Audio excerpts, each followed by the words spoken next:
Welcome back to Ferris Sports Update. Time to talk men's basketball with us, head coach Andy Bronkema. Coach, first of all, welcome to the show. Thanks.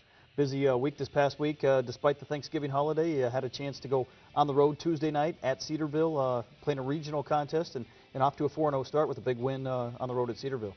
Yeah, it was maybe not the best scheduling to have all those games jammed in together, but started out at Cedarville Tuesday with what I thought was a very good road victory, and they returned all their players and brought in a couple transfers that were nice additions to their team, and they play an interesting style of basketball, and we were able to combat that and do a few things that we like to do and came out with a victory. 4 regional wins here early in the year, and games that are non-conference games, but games that will be important as the year wears on. Yeah, it's good to have that strength of schedule and those common opponent victories when the regional ranking committee comes out, and hopefully we can be in that conversation later on in the year. But right now it's just good to get some wins under our belt with a young team. Came back after the Thanksgiving holiday, taking on Wisconsin Parkside at home on Saturday, and taking on a team in the Rangers that has been very good in the region here over the past couple seasons. Yeah, we kind of had this one circled. I mean, we try to circle all the games, but we knew this one's going to be a real big game, coming into their place last year and playing one of our best games of the year and kind of running away with that one, and then them hosting the regional last year as the #1 seed. You know, they've been one of the powers in the region for the last 4 years, and very, very consistent team and very respected team. So we knew what they were and who they were, and you know, we controlled this game in the first half and came out with a little bit of a lead. But the second half, we just didn't have the right energy on defense. We weren't defending within our system and our principle, and a lot of credit to them because they play a slow it down style of half-court basketball, and they really have some playmakers, and we weren't able to defend them very well.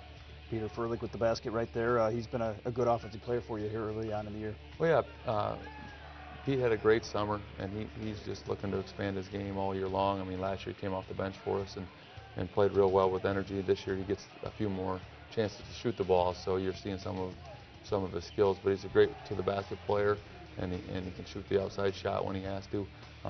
But you know, he's one of our best slashers on our team, and he's had a great start to his junior year.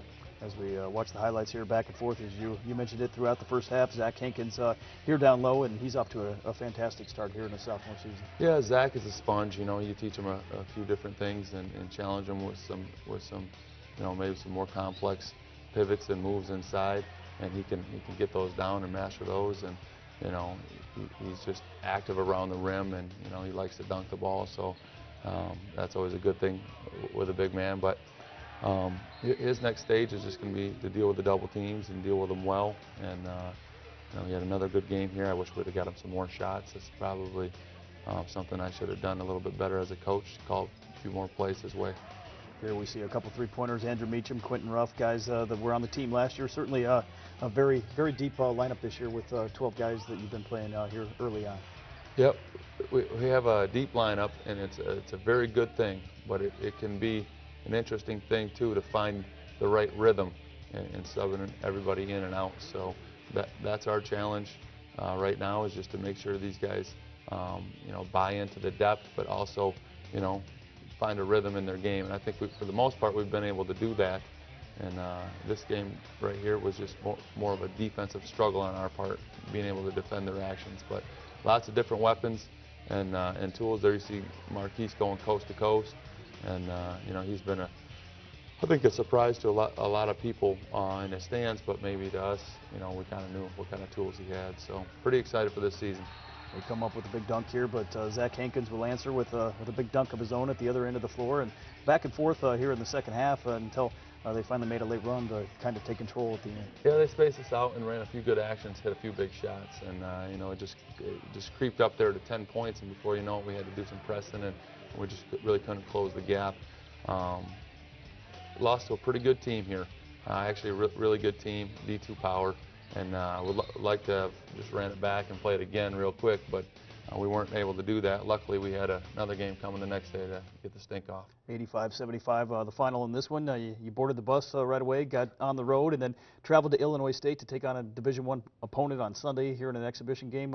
Just talk about that performance on Sunday. Well, yeah, less than 24 hours later, we were on the court again, tipping the ball off. So on one hand, it was a little silly just to hop in the bus and go play again, and on the other hand, it was nice for our players to be able to work through a few of the things that happened in Parkside right away on the floor again.